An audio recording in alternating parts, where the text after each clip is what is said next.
Autrement, bonjour. Bonjour. Le 15 octobre prochain va sortir votre premier ouvrage, après votre thèse, qui s'intitule S'engager et méditer en temps de crise, dépasser l'impuissance, préparer l'avenir. Pouvez-vous nous dire, Cécile, qu'est-ce qui vous a donné envie d'écrire ce livre? Eh bien, écoutez, c'est une belle histoire.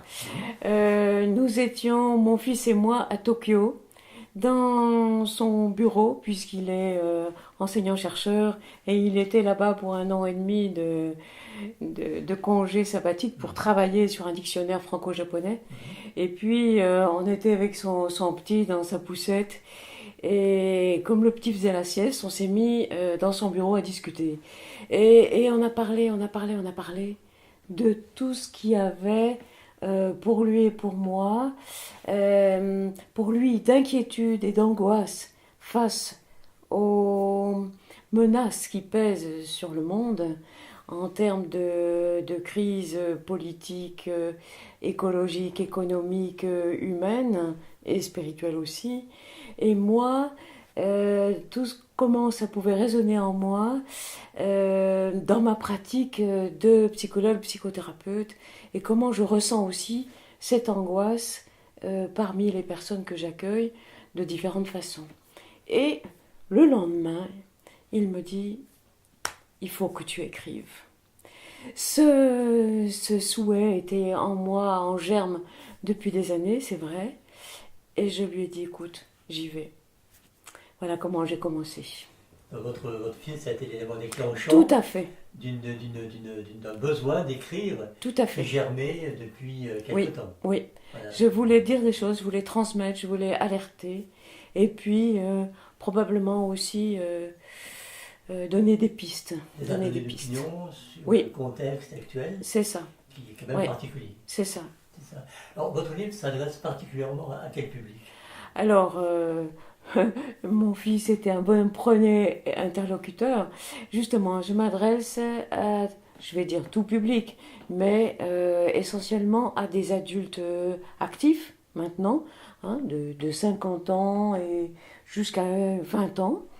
Des personnes qui sont pas forcément avec la culture chrétienne, mais qui peuvent avoir une ouverture de conscience très fine et qui peuvent s'interroger sur la suite et comment ces adultes, bien souvent parents, futurs jeunes parents, comment ils peuvent envisager l'éducation de leurs enfants et dans quel monde encore plus difficile ils vont les élever. Et c'est ce public-là à laquelle je m'adresse. Un public qui peut s'interroger sur comment préparer les enfants et comment nous déjà on peut se préparer et agir pour se non pas désespérer mais se relever et agir. Quels sont les différents champs traversés par votre écrit? Oui, tout simplement le plan. En premier, ben, un état des lieux finalement de ce qui est pour beaucoup d'auteurs appelé le futur déclin de la planète, déclin de l'humanité. Alors un état des lieux.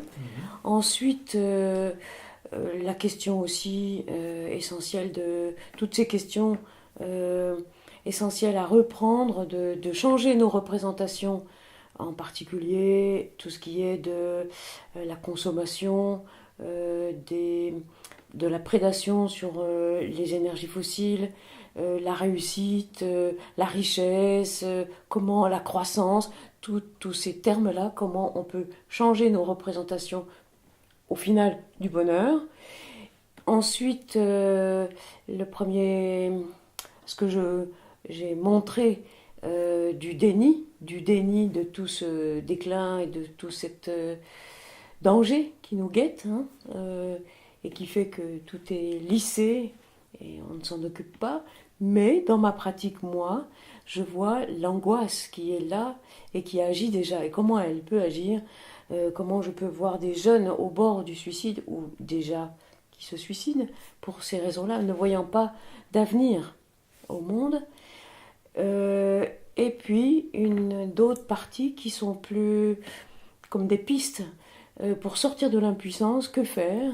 Non seulement être conscient et changer nos représentations, mais agir, agir avec d'autres.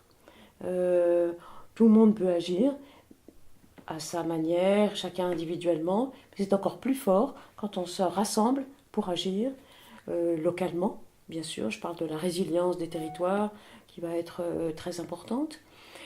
Et la partie qui rejoint mon enracinement spirituel personnel, c'est que je souhaite, et c'est ce que je voulais transmettre comme message dans mon livre, je me disais, depuis très longtemps, je me disais, qu'est-ce qu'il va falloir je suis grand-mère, hein, qu'est-ce qu'il va falloir que je transmette à ma façon à mon petit-fils, à mes petits-fils?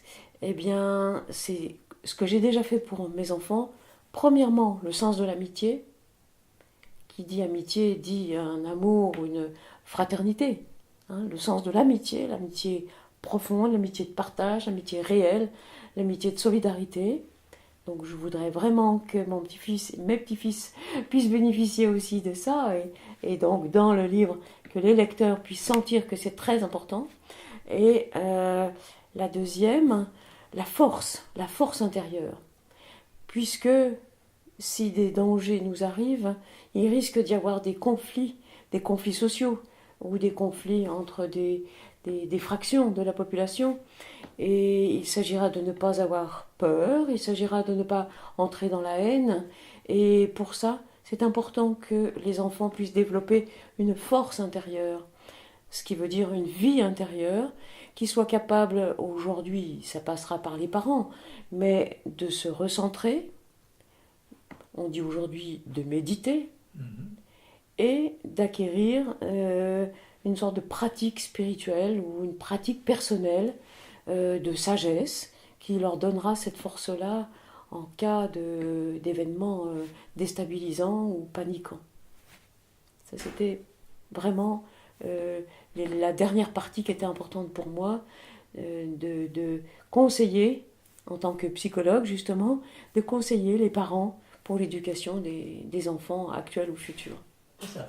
Donc dans votre ouvrage, on voit bien que vous êtes comme un lanceur d'alerte face à la situation actuelle de notre environnement, notre monde, mais qu'au-delà de cela, vous apportez aussi des réponses et une façon évidemment réfléchie et apaisante de faire face à ce contexte qui peut être troublant ou voire traumatisant. Oui.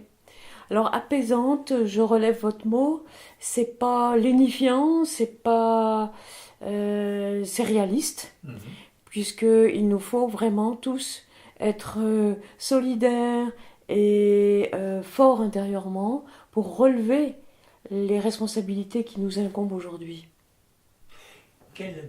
Pour dernière question, quel parallèle faire entre vos fondamentaux que vous mettez en évidence dans votre livre et l'Évangile?